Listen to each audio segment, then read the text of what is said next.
me gustaría pues decir una breve introducción,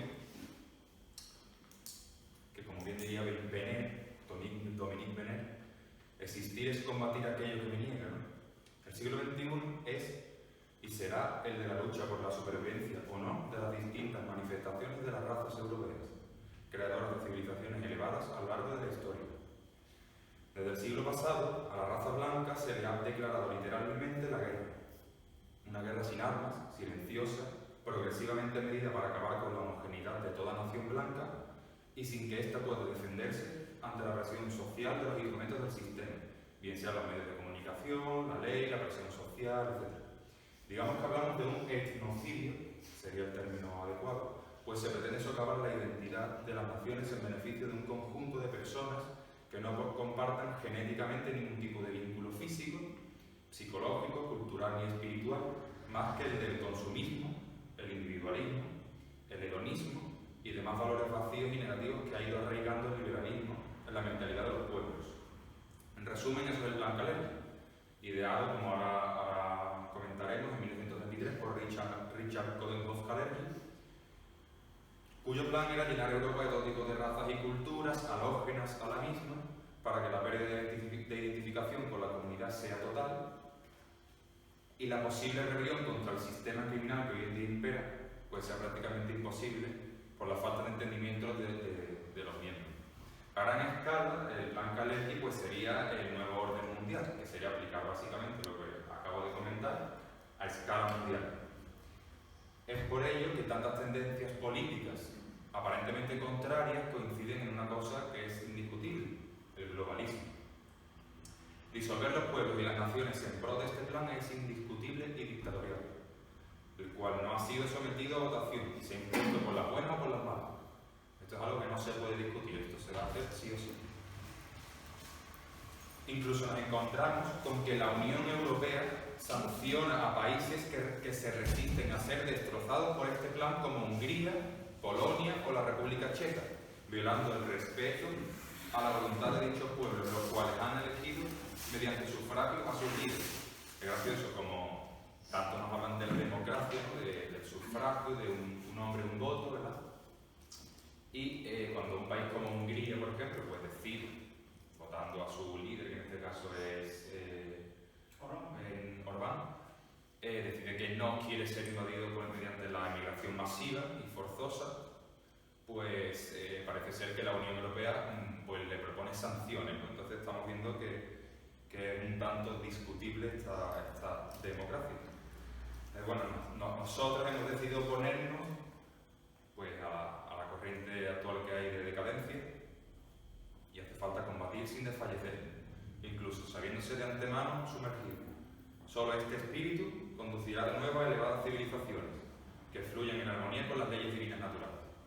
Entonces, bueno. Sí, voy a comentar primero una introducción que también creo necesaria, porque el Plan Kalergi, aunque fue un plan escrito en los años 20, actualmente está de total actualidad. Todos hemos visto cómo en los últimos meses miles de inmigrantes llegan a nuestras costas.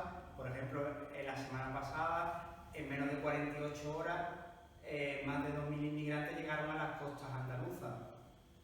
Hay que entender que el tema de la inmigración masiva es un fenómeno de la globalización y es un fenómeno creado por el capitalismo, que se aprovecha de un drama humano para crear un problema.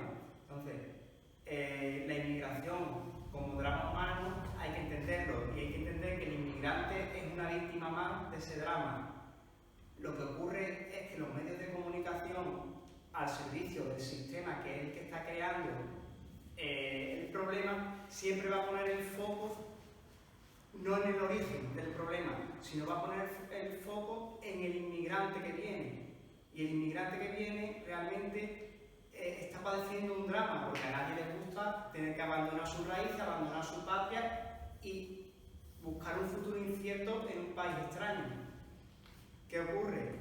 Que cuando vienen miles y miles de inmigrantes a nuestras costas, los medios de comunicación de este sistema lo que hacen es aluden a la visceralidad, aluden al sentimentalismo, aluden a todo lo que sea no analizar el problema desde un punto de vista racional y analítico. Entonces, claro, así nunca se soluciona el problema. El problema migratorio lo que hacen es perpetuarlo en el tiempo, porque nunca van a la raíz de cómo se va a solucionar el problema. Ponen el foco en la inmigración, pero la inmigración no deja de ser un drama. Entonces, si quieres erradicar el drama humano, tendrás que ir a la raíz del problema, cosa que no interesa al sistema. Pues nada, vamos a empezar a pasar a la siguiente diapositiva, que trata precisamente del autor de Gerd Honsi. Gerd Honsi fue precisamente el escritor, historiador austriaco que escribió y descubrió y nos presentó el Plan Kalergi. Honsi nace en Austria, en Viena, en el año 1941, y después de varias peripecias políticas, en el año 1992 es condenado por la justicia austriaca a 18 meses de prisión. Evidentemente, Gerd Honsi no deseaba cumplir esa condena y se exilia en España. Llega a la Costa del Sol, a Marbella, a Málaga, y en el año 2005, 2006 empieza a investigar todo lo relacionado con el Plan Kalergi. Justo en el año 2006 presenta el libro Adiós Europa, donde trata de introducirnos en todo lo que sería el Plan Kalergi, en el personaje histórico y todo lo que está sucediendo actualmente en Europa. Él ya lo predice en el año 2005. Pues nada, vamos a pasar ahora mismo a la siguiente diapositiva. Pues, como hemos comentado, el Plan Kalergi, ¿no? Pues parece que suena un poco extraño. Realmente es algo muy simple, ¿vale? Richard Coudenhove Kalergi pues, nace en Tokio en el año 1894, muere en el año 1972.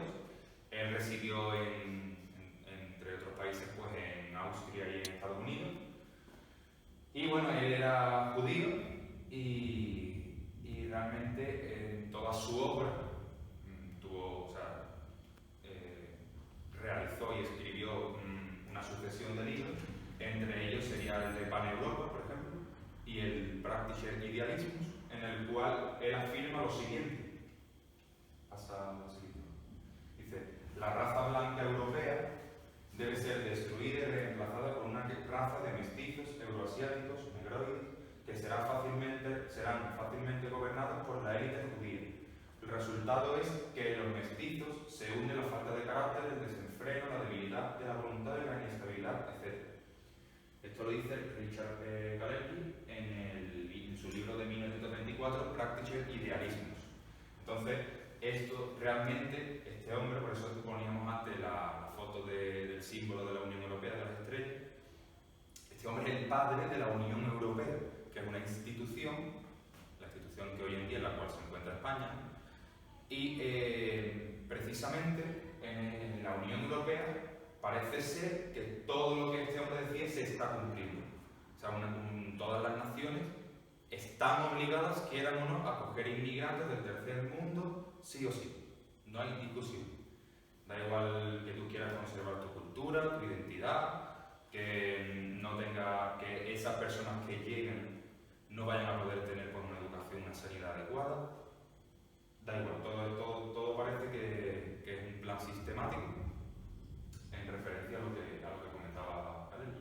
Sí, solamente añadir que Richard Kalergi en el año 23 escribe su libro El Manifiesto por Pan-Europa, y en su libro Manifiesto por Pan-Europa es presentado bajo el aplauso de la masonería. Posteriormente, en su viaje a Estados Unidos, presenta ese manifiesto al Congreso de los Estados Unidos y recibe el apoyo de dos importantes periódicos de Nueva York, el New York Times y el Herald Tribune.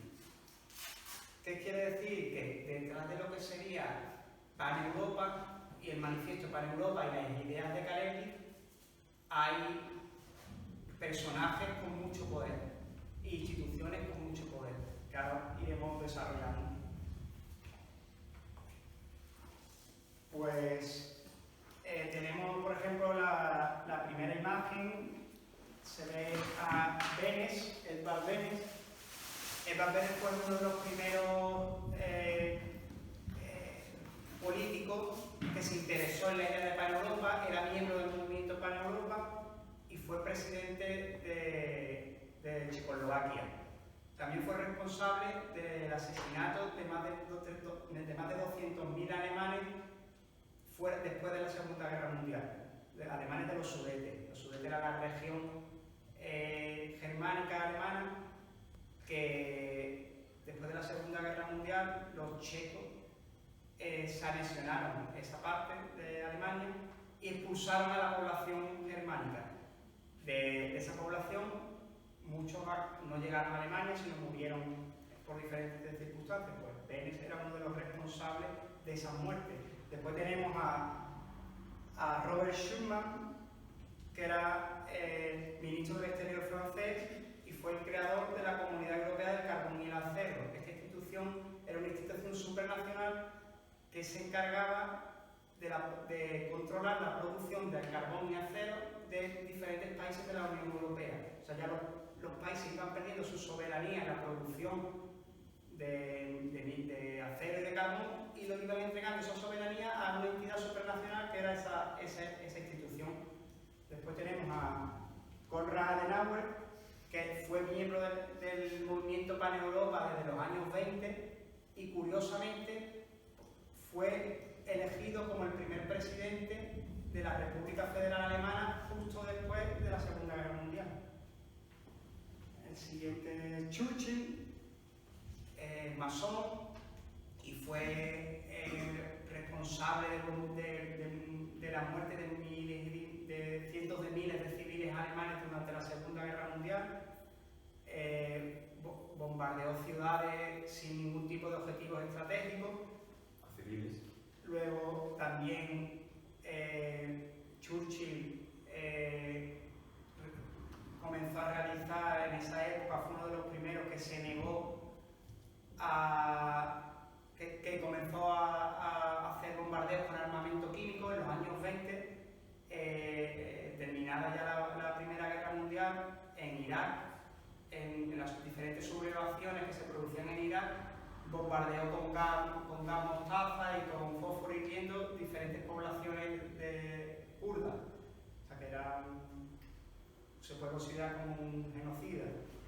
Después tenemos a un político italiano, De Gasperi, y por otro lado Truman. Fue presidente de los Estados Unidos y responsable del lanzamiento de las bombas atómicas de Hiroshima y Nagasaki. Curiosamente luego fue Premio Nobel de la Paz. O sea, que entre los miembros de Pan-Europa, pues, no solo de los miembros, sino los miembros y los que apoyaban la idea de Pan-Europa, pues tenemos toda una serie de...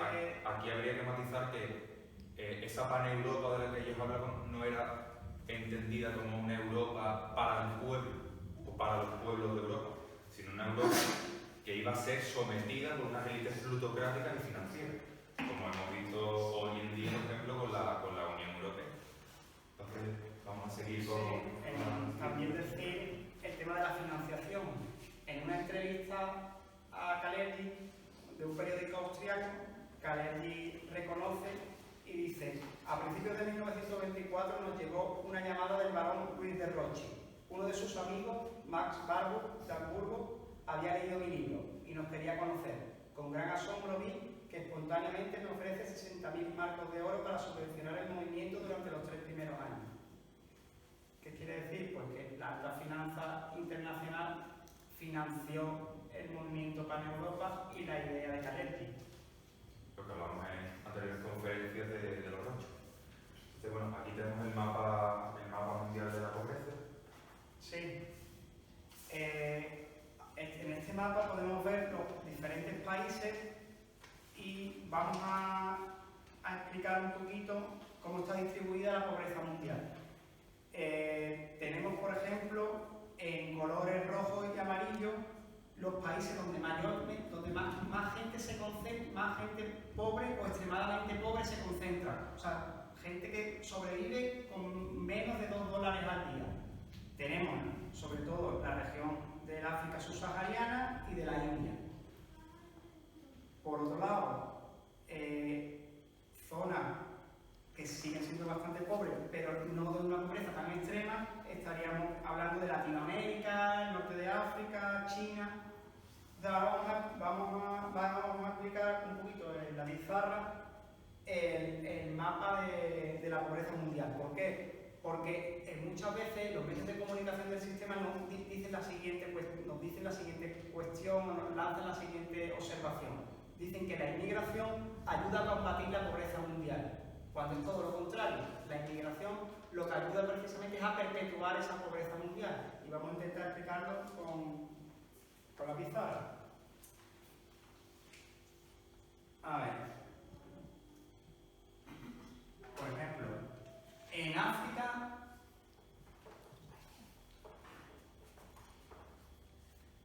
hay un total de 650 millones de personas que sobreviven con menos de $2 al día. En China hay 480 millones. En la India, 800. En Asia, otros 800.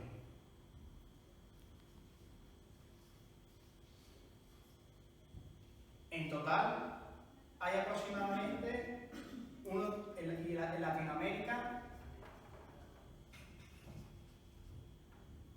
105. En total, aproximadamente en el mundo habrá 3.000 millones de personas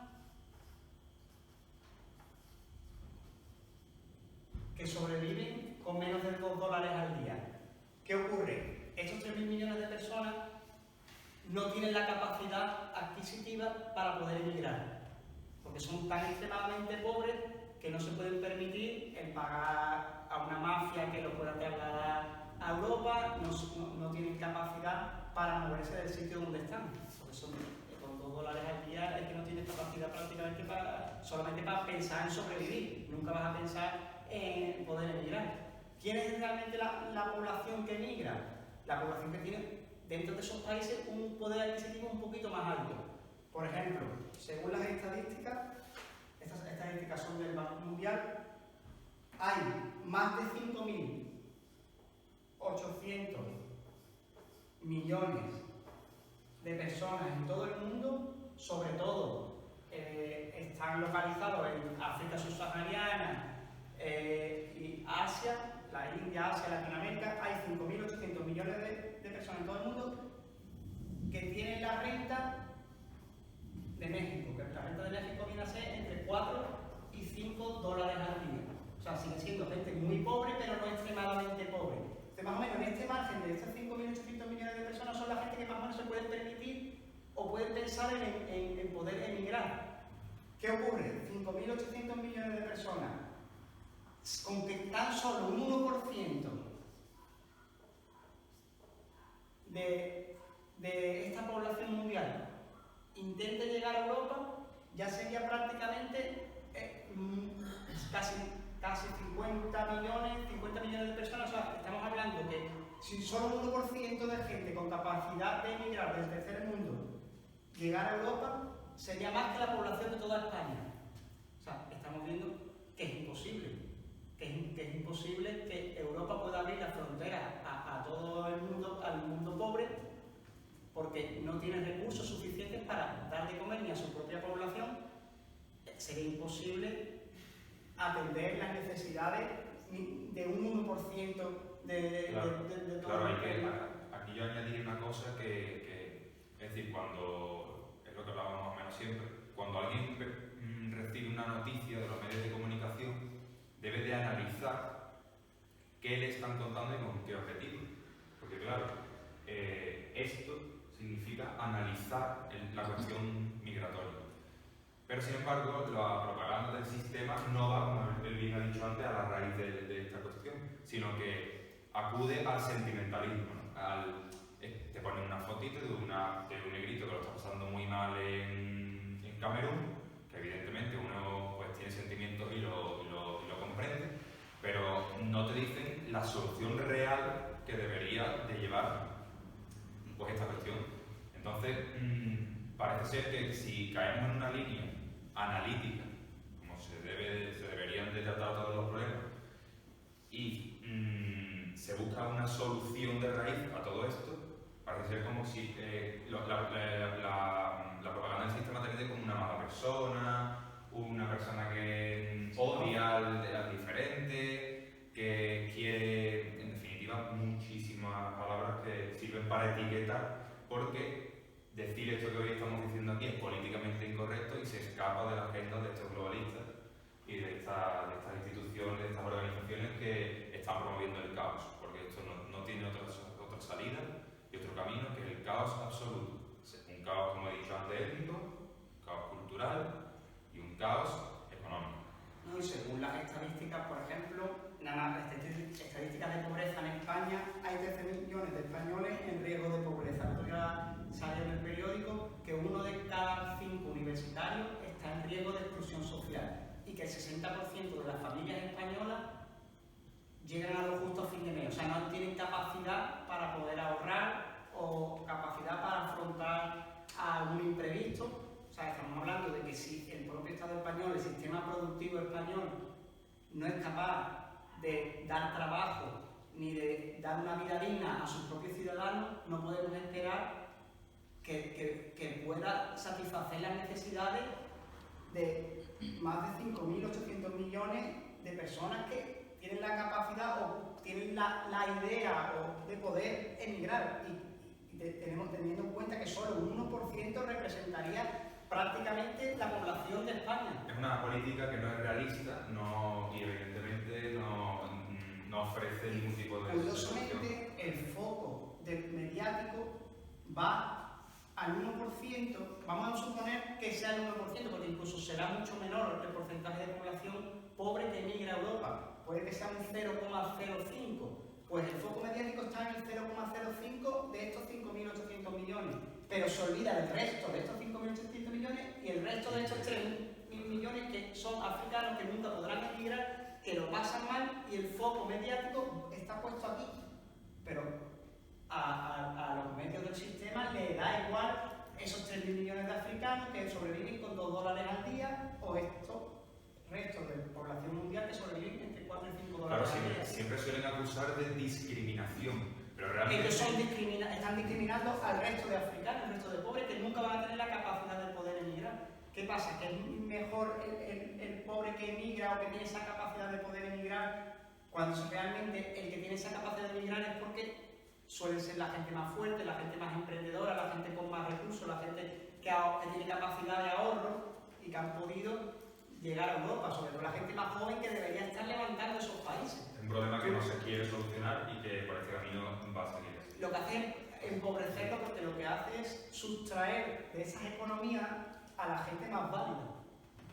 Entonces, lo que hace es perpetuar la pobreza.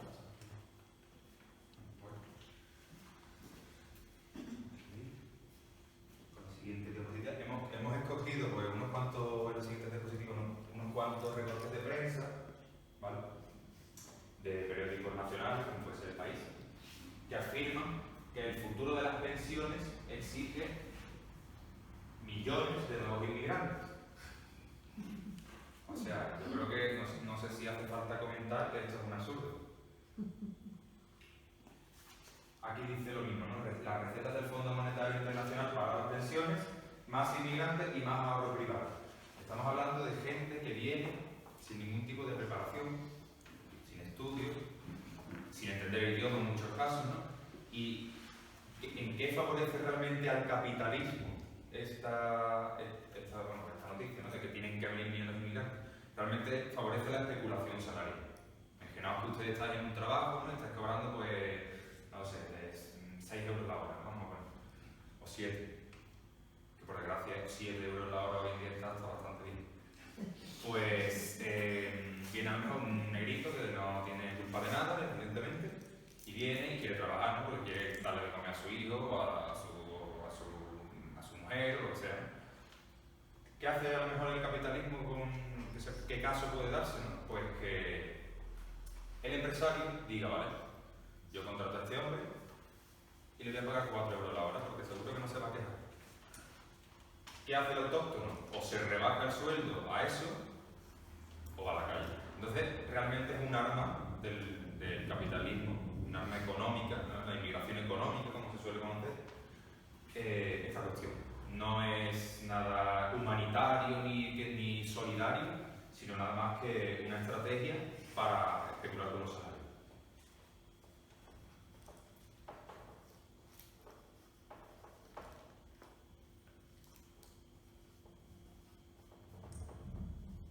Otra paradoja que se da, por ejemplo, es que el gobernador del Banco de España, por ejemplo, en unas noticias nos dice, por ejemplo, Linde aconseja a los jóvenes ahorrar porque en un futuro dice que no habrá pensiones.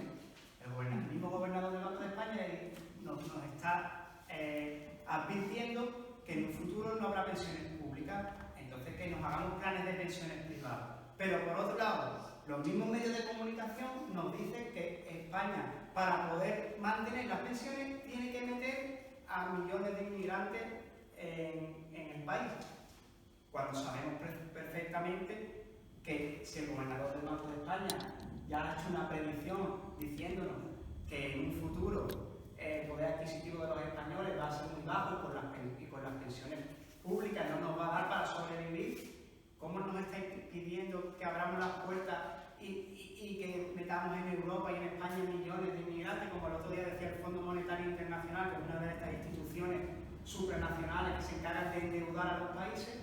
Decía, exigía como una receta macroeconómica para España que España tenía que meter en los próximos 20 años 10 o 15 millones de inmigrantes. Y otra cuestión, ni se os ocurra pensar en fomentar la natalidad, ¿eh?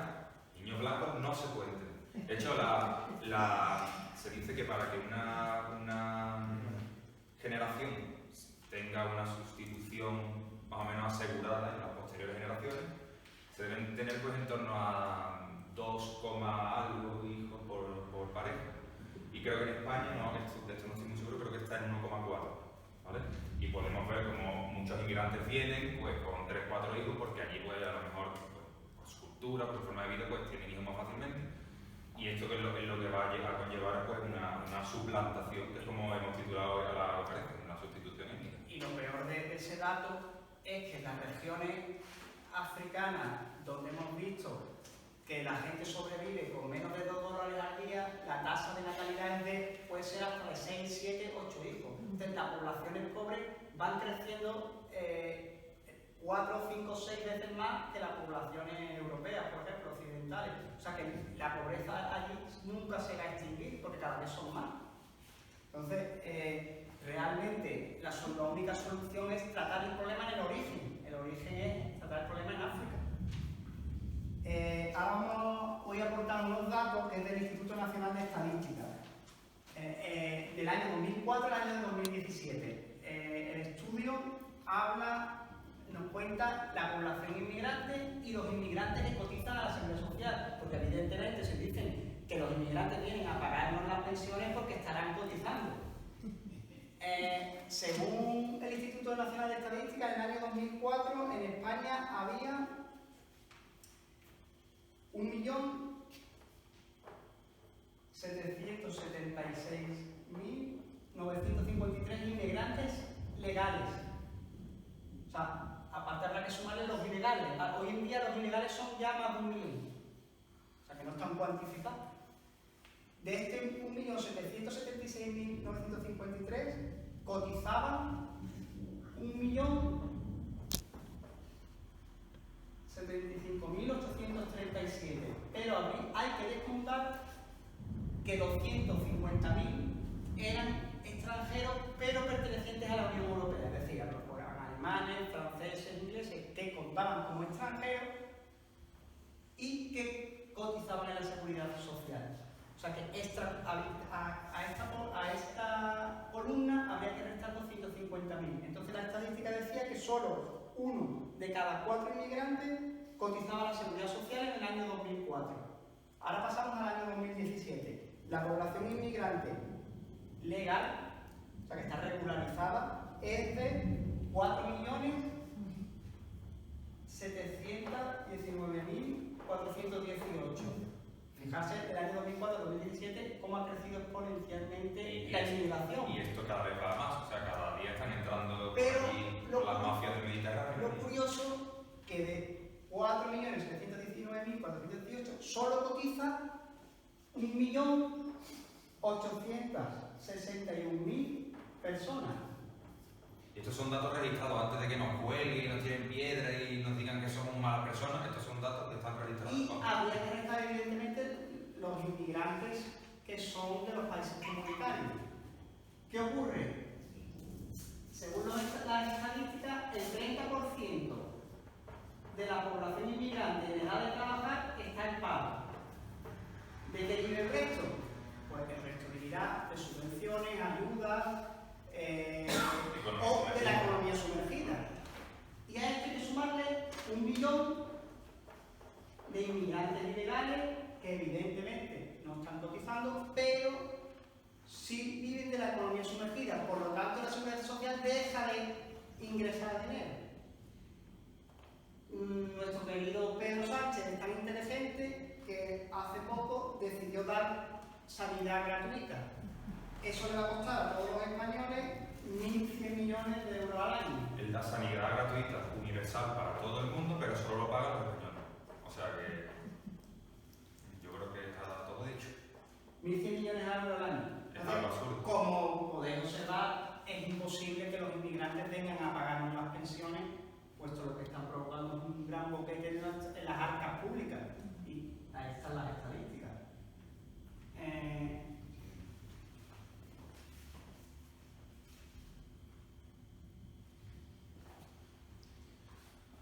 Bueno, esto es un poco lo que yo comentaba antes, ¿no? De Alemania pone a los refugiados a trabajar por €1 la hora. Es curioso como Angela Merkel y todos estos sionistas del Club Bilderberg y de demás instituciones supranacionales que se las dan de humanistas, ¿no? De muy buenas personas, de que ellos acogen, de que nosotros no podemos oponernos a esa acogida obligatoria.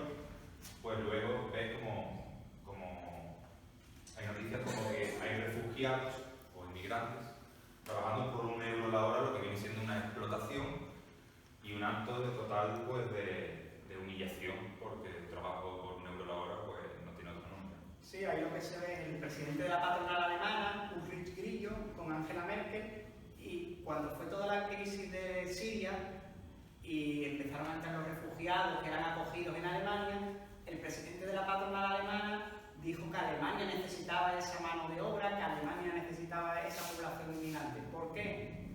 Alemania es un país netamente exportador. Entonces, tiende a competir con aquellos paraísos de mano de obra barata, como son China y los países del sudeste asiático. ¿Qué pasa? Que a la hora de competir con China, el producto final que saca, por ejemplo, un chino es mucho más barato. ¿Por qué? Porque la mano de obra de China es mucho más baja. Entonces, Alemania, para poder competir con esos paraísos de mano de obra barata, necesita bajar los costes de su producción, de sus productos. ¿Qué hace? ¿Cuál es una forma de bajar los costes? Pues bajar los salarios de los trabajadores y los derechos sociales. Entonces, ¿qué le interesa? Mucha población, millones de inmigrantes que hagan competencia desleal al trabajador autóctono y acaben trabajando por mucho menos de lo que lo haría un trabajador nacional. Y Angela Merkel recibió este siglo, no recuerdo qué año, un diploma y un premio pues, de la logia masónica más importante de Estados Unidos, de Nueva York, que es la NYBRIG. Creo que es un dato que no tiene absolutamente nada que ver con esto. Entonces, cuando nos dicen que los inmigrantes vienen a hacer el trabajo que los españoles no quieren, es otro mantra del sistema que es absolutamente falso. O sea, los españoles lo que no quieren es trabajar por €1. Ni por 3, ni por 4, ni por 6. De hecho, en los años 80, lo que había vivido en los años 80, prácticamente España no tenía inmigración y todos los sectores de la economía productiva definitiva estaban ocupados por españoles. O sea, había españoles trabajando en la hostelería, españoles trabajando en el campo, españoles trabajando en la construcción y prácticamente España no había inmigrantes. O sea, eso que dicen que los españoles vienen a hacer, que no quieren hacer esos trabajos es totalmente falso, porque no quieren los españoles que se les explote. Siguiente cartel. Esto es una bomba. O sea, que te lo están diciendo. O sea, es que la situación hoy en día es increíble. El lavado de cerebro, que evidentemente también por la educación y la propaganda mediática, pero es increíble porque te lo están diciendo en tu cara. Es que lo pone aquí. Mézclate. Gobierno de España. Es que no lo estoy diciendo yo, es que lo pone ahí. Dice, vive la diversidad. Yo soy de diferente sexo, origen racial, étnico, religión, ideología, edad, capacidad de orientación sexual. Yo contribuyo a que esta sociedad sea más plural y esté llena de alternativas. Respétame y vive la diversidad. Cuando realmente estas instituciones, como el Gobierno de España, están destruyendo la diversidad, porque están creando pues, ciudades como pueden ser ciudades totalmente cosmopolitas en las que haya gente de todo tipo de cultura y de razas distintas y no haya ningún tipo de identidad. Se pierde la tradición, se pierden las costumbres, se pierde la forma de vida, la forma de entender el mundo y la vida de un pueblo.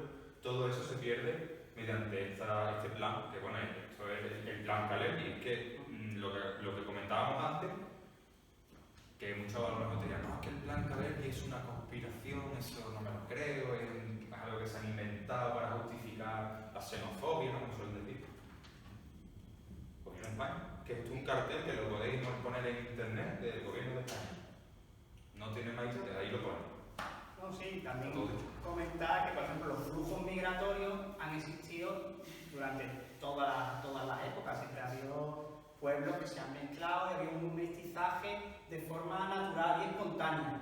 El problema es cuando desde la élite, desde las altas esferas, están fomentando políticas de mestizaje en contra de la población. El plan Kalergi precisamente es crear una gran Europa donde los estados pierden su soberanía económica, su soberanía política, los parlamentos de las diferentes naciones se disuelven, hay un gobierno global y para destruir esas identidades y esas naciones necesitan crear un hombre nuevo y ese hombre nuevo es un hombre sin identidad. Entonces, ¿cómo quieren conseguir ese hombre sin identidad? Pues mezclando a las razas. Importan millones y millones de africanos, de asiáticos y intentan y fomentan que se mezclen. Evidentemente no es un mestizaje espontáneo, estás ahí jugando con la libertad del individuo. El mestizaje debería corresponder a la libertad individual de la persona que quiera mezclarse. Ninguna institución debe fomentarlo. Sí, aquí tenemos, por ejemplo, Ken Seba, que es un líder panafricanista. ¿Por qué? Porque es importante ver la opinión, porque es importante ver la opinión de la parte contraria, o sea, la opinión de qué dicen los africanos, qué dice una persona que es identitaria africana, que es un patriota africano. Ken Seba, por ejemplo, es ensayista, escritor, da múltiples conferencias, es antiglobalización y precisamente lo que viene a decirnos es esto. En Francia hay mucha negrofobia, especialmente la negrofobia paternalista, la que nos dice, os tenéis que mezclar y asimilar, renegar de vuestras raíces, pues es la única manera de acabar con el racismo. La única solución ante este tipo de actitudes es organizarnos y reafirmarnos como pueblo y comunidad, logrando una sola voz para hacernos oír en la sociedad global. ¿Qué es lo que dicen muchos de estos que se consideran progres, antirracistas, que cuando vienen los africanos dicen, es que vosotros os tenéis que asimilar, es que vosotros tenéis que vivir como un occidental, es que vosotros tenéis que ser como un europeo. Es que no son lo que estás demostrando es que eres un supremacista, porque consideras que tu cultura, que tu civilización es superior a la del negro que viene. Entonces, estás diciéndole que abandone sus raíces, que traicione su identidad y que viva en la forma de vida que tiene un europeo. Cosa que lo que demuestra precisamente es que lo que se quiere cargar es la diversidad del planeta, la diversidad de todos los pueblos. Bueno, otra gran persona, George Soros, pues es un magnate multimillonario, judío también, nacido en Hungría. Y bueno, George Soros es un especulador absoluto de todo tipo de movimientos migratorios. Su empresa o sociedad más fundación más conocida es la Open Society, que es la que, bueno, la que financia y la que colabora con movimientos como Open Arms, que son los barcos que están, la mafia de barcos, que están organizando toda la mafia que hay en el Mediterráneo, de recoger a migrantes en Libia y llevarlos hacia Italia, hacia España o hacia Grecia. Y todo eso, como bien dije en la introducción, sin preguntárselo a nadie. Eso de democrática, no, sí, es que hay mucha democracia. La democracia es indiscutible. Esto no se lo ha preguntado a nadie. Lo que este señor está realizando es un acto totalmente autoritario y lo está haciendo sin preguntarle a nadie. Porque él crea una asociación, crea una organización y empieza a especular con el ser humano, empieza a realizar un tráfico humano.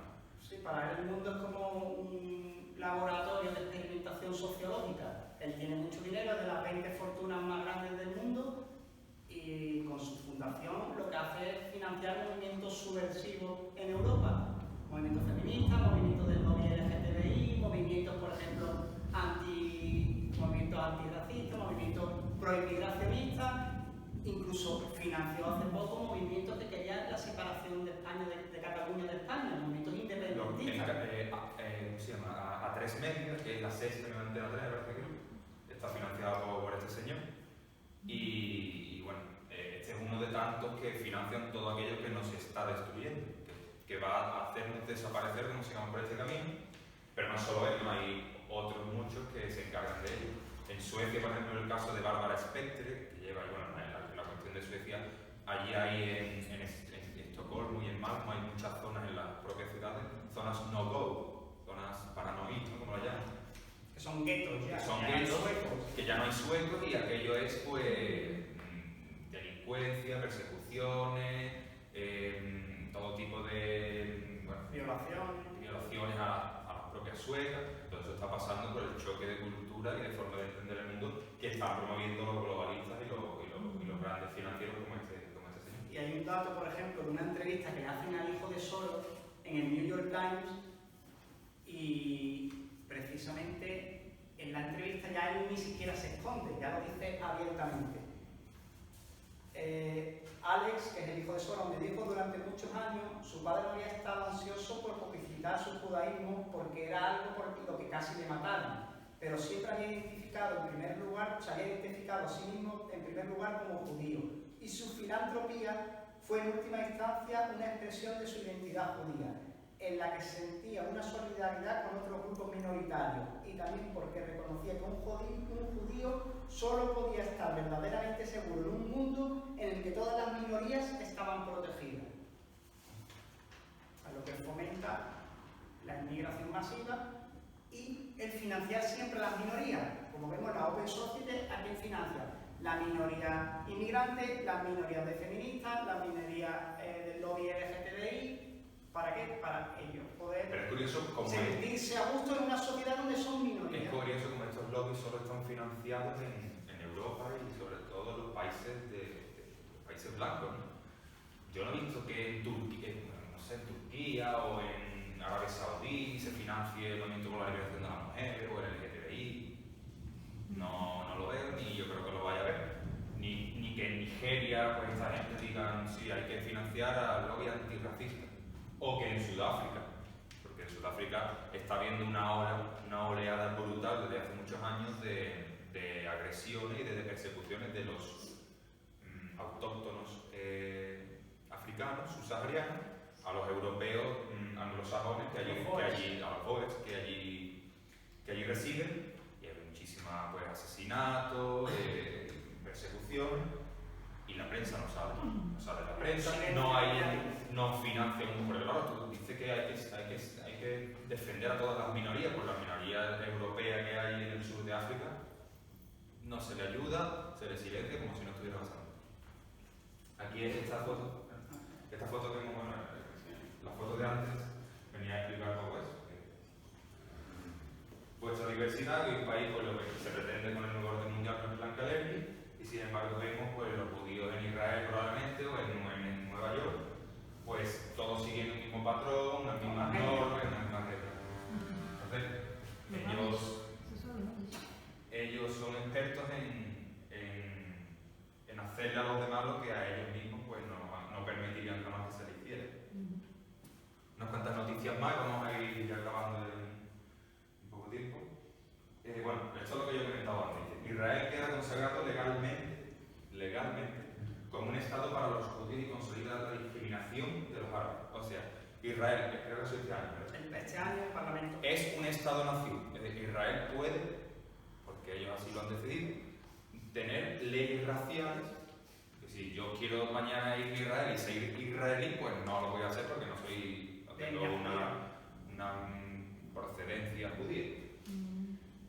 Y es curioso la paradoja como Bruselas, sabemos que también está al mando de estos judíos internacionales, expedienta a Hungría, Polonia y República Checa por no acoger refugiados. O la Comisión Europea pasa la acción porque han incumplido sus obligaciones legales al acoger 12 personas de las 10.000 y pico que les corresponden. O sea, una dictadura. El que no lo vea, no, esto estamos hablando de una dictadura. Estamos hablando de un poder que dice de forma autoritaria lo que se debe de hacer, bajo la máscara de una democracia, de poner a cada persona un papelito en una cajita cada 4 años. En definitiva, pues todos los partidos van a coincidir en lo mismo, globalismo. Si no hay globalismo, no vas a llegar, o sea, olvidaos de que el partido vaya a llegar al poder si no es globalista y pasa por el lado de estos agentes internacionales. También hablar, por ejemplo, del Estado de Israel, la política migratoria que tiene. Ellos, este año Netanyahu, para solucionar el problema migratorio que tiene Israel, que tiene muchísimos inmigrantes del África Negra en su frontera, decidió darles 2 opciones. Una opción era que si no querían salir del país, los metía en campos de concentración. Y la otra opción era a estos inmigrantes, que la mayoría son de Eritrea y Sudán, les daba 3.000 euros y un billete de avión con destino a otro país africano. Al país africano que acogía a esos inmigrantes también les daba un dinero por cada inmigrante que acogía. ¿Qué ocurre? Que muchos sudafricanos, subsaharianos, no querían irse de Israel, preferían muchos quedarse en los campos de concentración viviendo en condiciones lamentables. Entonces, otra opción, porque la izquierda de Israel se le echó encima, que si no respetaban los derechos humanos, entonces a Netanyahu se le ocurrió un plan B, que fue pactar con ACNUR, yo no sé si conocéis, como el brazo de la ONU que se dedica al tema de los refugiados, lo veréis muchas veces por las calles, repartiendo propaganda y convenciendo a la gente para que les dé un donativo. Pues Netanyahu pactó con ACNUR para trasladar 16.000 inmigrantes a Europa. Porque ellos lo que hacen es, sus inmigrantes, intentar, o bien los expulsan, si no quieren ser expulsados a un país africano, intentan colárselo a Europa y si no, los meten en campos de concentración. Evidentemente, ningún medio de comunicación ni ningún organismo internacional va a acusar a Israel de ser un Estado racista, ni de ser un Estado genocida, ni un Estado que no respeta los derechos humanos. Ya dijo Gallardón dijo hace unos años que no da igual a quién votéis, que España siempre va a permanecer unida a Israel, ¿no? Entonces lo que te está diciendo es que tu voto no vale para nada, que España pues, va a seguir el camino que diste los de siempre. Entonces mira, esta imagen no tiene tampoco mucho que comentar. Vemos a Italia, ¿no? Vemos a Túnez y a Libia. Aquí se puede comprobar cómo actúan las mafias de las mafias en el Mediterráneo, porque embarcaciones en el norte de África dejan prácticamente en el agua a los inmigrantes subsaharianos de todas partes de África, los dejan aquí, en esta zona. A 15 kilómetros, en aguas ya internacionales, a 15 kilómetros de la costa de Libia, las mafias dejan los barcos de inmigrantes y están conectados con las mafias de la ONG para que estas mafias acudan al rescate a 15 kilómetros de la costa. Según las leyes, las leyes marítimas, tendrían que transportar a esos a esos inmigrantes a la costa más cercana, o sea, sería la costa segura más cercana sería Túnez. Sería o Túnez o Libia, pero no, ellos lo llevan a Italia, a Grecia, a España, y ese inmigrante acaba a lo mejor en Noruega, pasando frío y sin saber qué hace allí, porque han jugado con él, pero claro, es entendible que esa persona quiera buscar un futuro mejor porque se lo han vendido así. Ya no vas a ir a Europa y al final te lo ves en Barcelona de mantero, ¿no? Y realizando otro tipo de economía sumergida y perjudicando al hombre que tiene una tienda de zapatos, que lleva toda su vida pagando impuestos, de Barcelona, en catalán, y tenemos otro conflicto, que es más de los manteros, porque al final vemos que todo lo que le prometen al final es falso. Ya no solo los manteros, tenemos en cuenta que si estás introduciendo a millones de personas, llega un momento que estas personas no tienen recursos, la mayoría son inmigrantes que son ilegales, que acaban en nuestras calles sin ningún tipo de recursos, sin ningún tipo de esperanza, pero ellos evidentemente van a luchar por su supervivencia. Y si tienen que recurrir a la delincuencia y a las mafias, lo van a hacer. Aquí, mira, quisiera yo aclarar... Sí, no, simplemente hablar de las ONG. Hay muchísimas ONG envueltas en este tráfico ilegal de personas, como son Migrant Offshore Stadium, que está financiada por Hillary Clinton. Después tenemos Open Arms, que como hemos dicho está financiada por la Fundación de Soros. Está Save the Children, que también está financiada por la Open Society de Soros.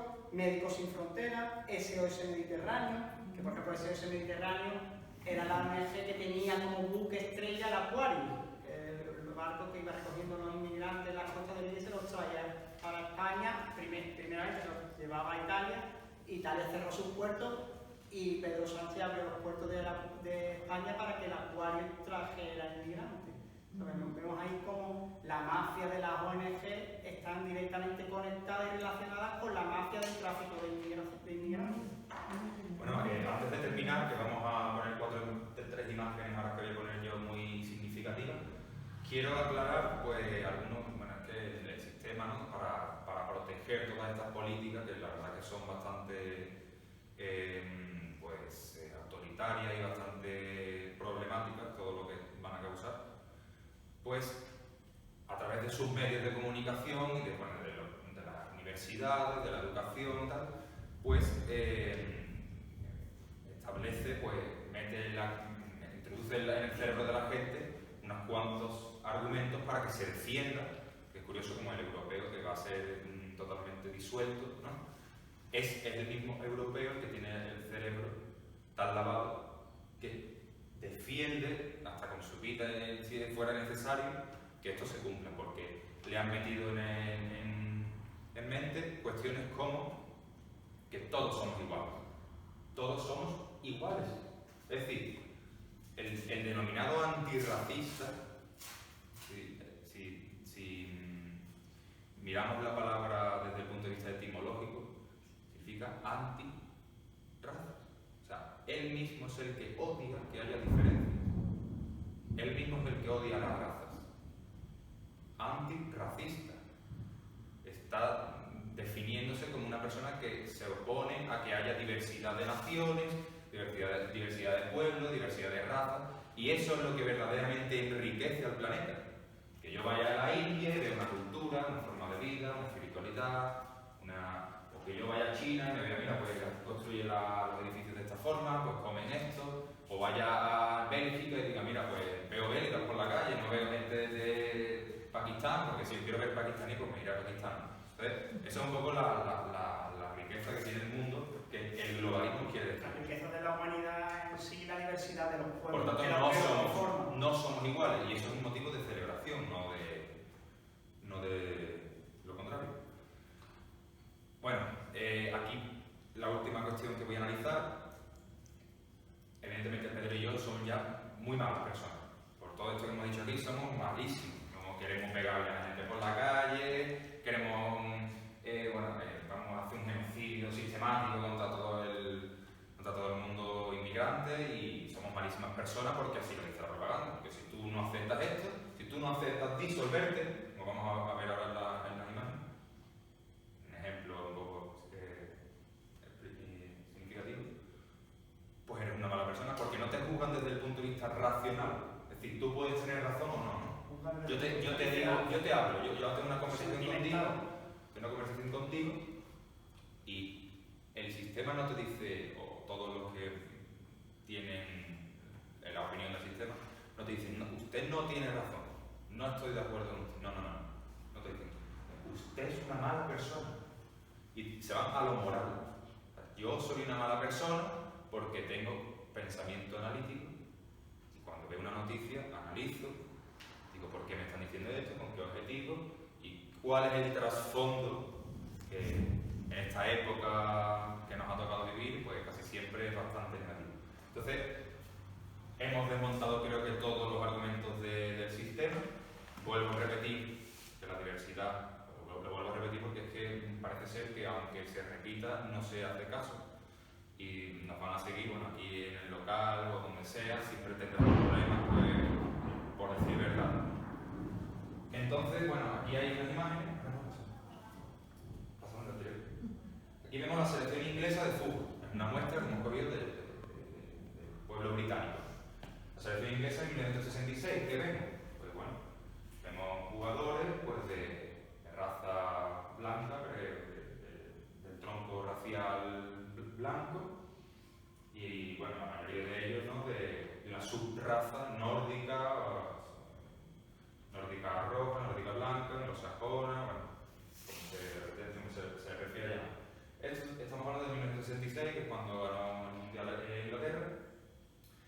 Y ahora vemos la selección sub-17 de Inglaterra en 2017.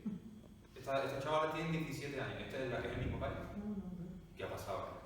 Sabemos que queda un inglés a lo mejor y ya está. O sea, han sustituido lo que era Inglaterra. Y la gente ve esto y dice que no pasa nada, que está bien.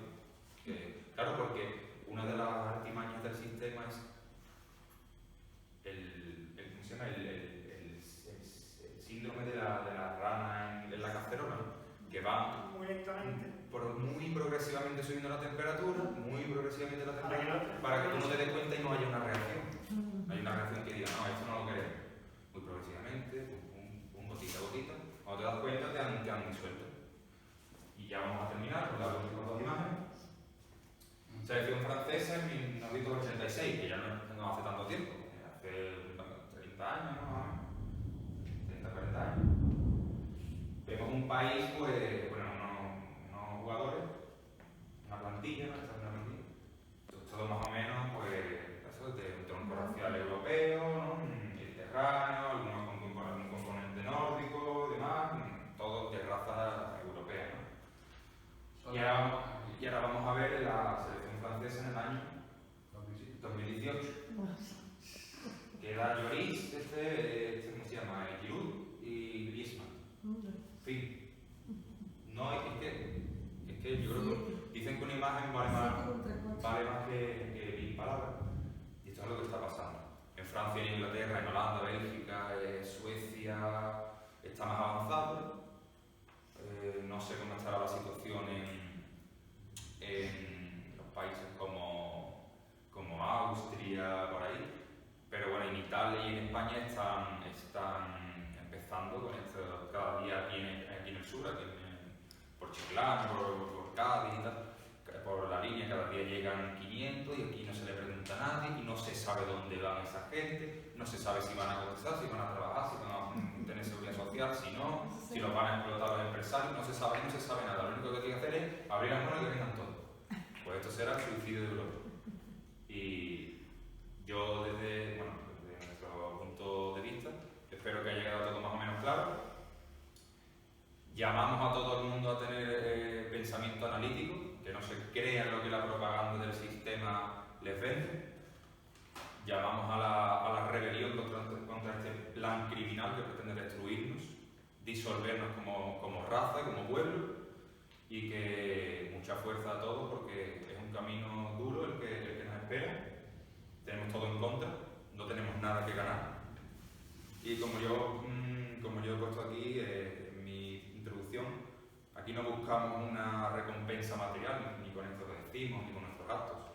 buscamos cumplir nuestro deber, y nuestro deber es luchar por lo que la naturaleza nos da, que son la diversidad de las especies, de las razas y de los pueblos.